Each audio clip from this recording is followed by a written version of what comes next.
السلام علیکم قدرمن اوریدونکو او کتونکو مونږ تاسو د پاره یو نوې سلسله شروع کوو او په دې کې به تاسو ته مونږه دا وایو او خایو چې د پښتو د فلم ابتدا کلو شو او بیا د هغې نه پس د 1900 نه پس تر دې دمه څومره فلمونه او په یو کال کې څو فلمونه جوړ شوي دي.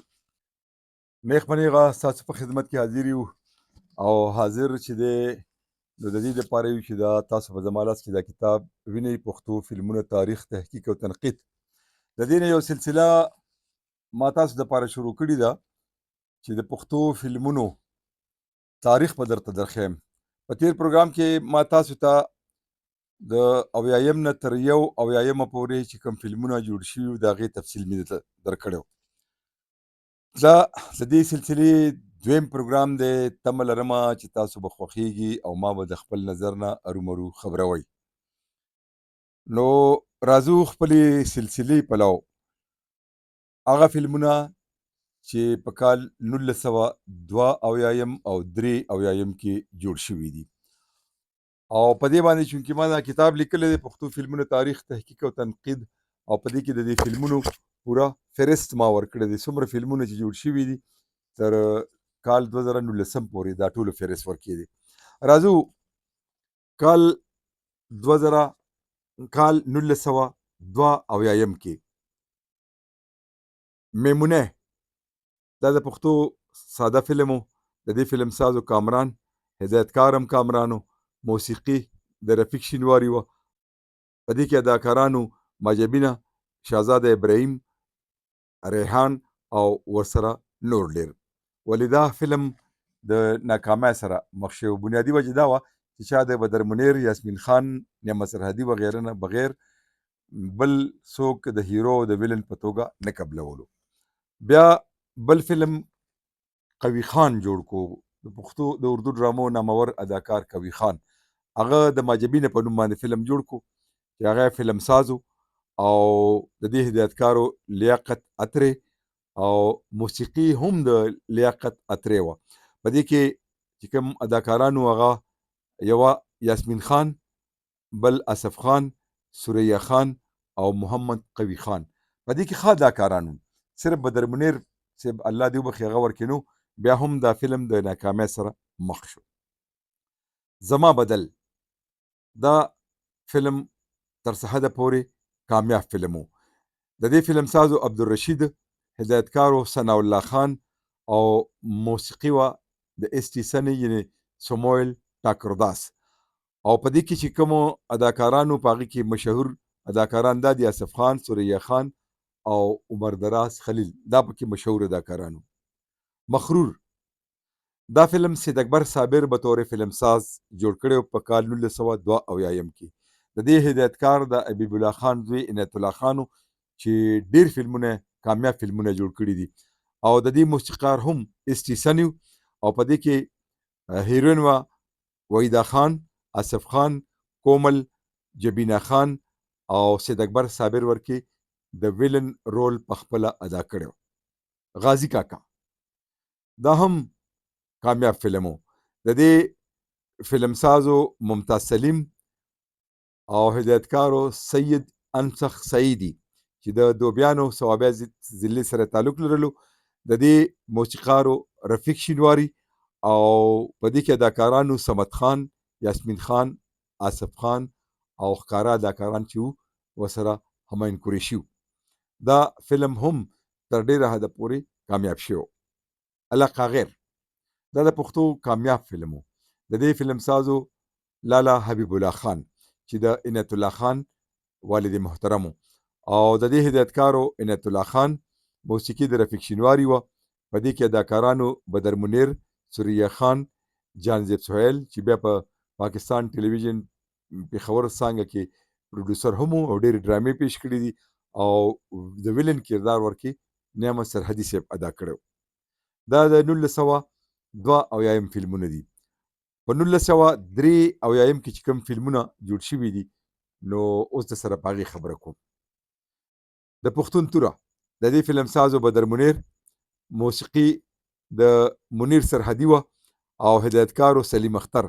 په دې کې ښکاره اداکارانو بدر منیر، شهناز هغه ډومبی شهناز او ورسره نعمت سرحدي، دا ورکې ښکاره اداکارانو. جوارګر دا فلم لالا حبیب الله خان جوړ کړی، هدایتکار یو ممتاز علي خان، موسیقي د رفیق شینواري وه او په دې کې هیروین وه وحیدا خان، هیرو پکې وارث خان و، نعمت سرحدي او فضل ربی پردیسي هم په دې فلم کې کار کړی. دریا د بکما چې جوارګر فلم د خپلو سندرو د موسیقۍ او د رفیق شینواري د طرزونو په وجه ډیر کامیاب شوی، الان کې په دې کې نوي کسانو. د ګودر غاړه د دې فلم سازو رب نواز چې د نگینه خانم خاوندو، د بختیار ټانګر ورو او د دې هدایتکارو صنوبر خان. دا فلم هم تر څه حده پورې کامیاب و. موسیقي وه د تصدق حسین، په دې کې اداکارانو یاسمین خان، رب نواز، روبینا او آصف خان. فرهاد شیرینی دا فلم رابرټ ملک جوړ کړی، یعنی فلم سازي هغه و، هدایتکارو ملک دیوان او موسیقي وه د ظفر علي. په دې کې اداکارانو یاسمین خان، رفیق غزنوي چا چې د پښتو لومبي فلم لیلا مجنون کې د هیرو کارم کړو، هدایتکار مو او موسیقار مو او وسره خالده او نور ډیر اداکارانو. ویل کېږي چې دا فلم د سینما پردې ته نو رسیدلی. ملما دا د پښتو یو کامیاب فلم و، د دې فلم سازو بشیر احمد او هدایتکارو علیم هاشمی او موسیقي وه د عنایت حسین حزروي، یعنی د حزرو اوسیدونکي. په دې کې اداکارانو یاسمین خان، فاروق خان، ماسر خلیل یعنی د عمر دراز او عشرت عباس دی والد محترم چې هغه په دې فلم کې ډیر ښه رول کړی.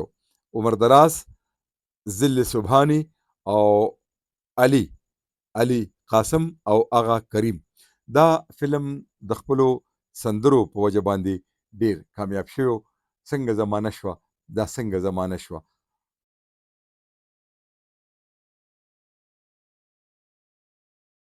ارخوا فریب دروغ او تر مطلب یارانه شوه د هدایت الله په آواز.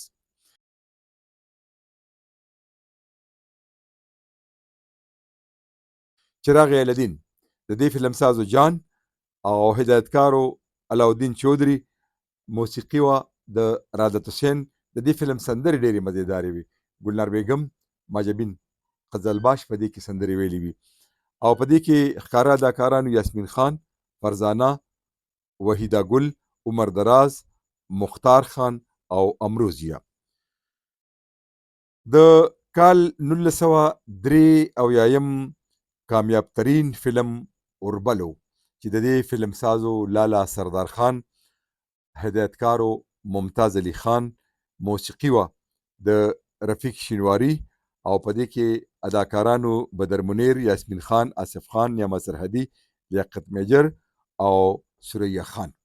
دا د کال 1982 نه واله تر 83 پورې د فلمونو لنډیز چې موږ ستاسو په خدمت کې وړاندې کوو.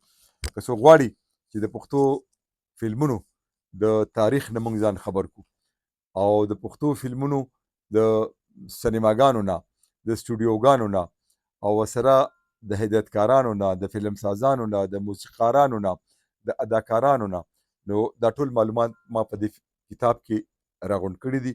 پښتو فلمونه، تاریخ، تحقیق او تنقید.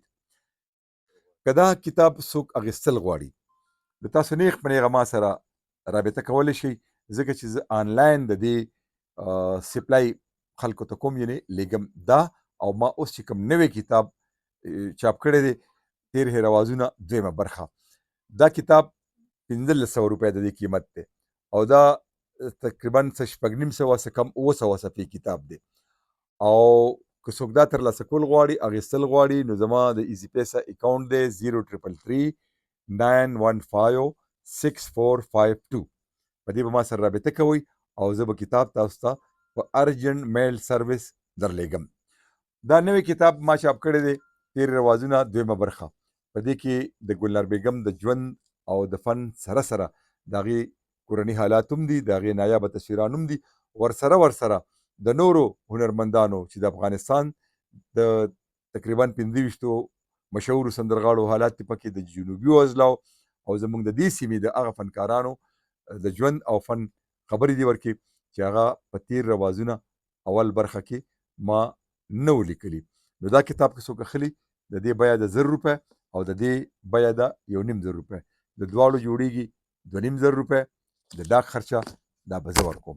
تمه لرم چې زما دا کوشش به تاسو خوښیږي. ما به په کمنټ کې د خپل نظر نه خبروي. نو تر بلې خپرونې د کیمرامین اسامه سره اجازه راکړئ. د لوی الله په امان.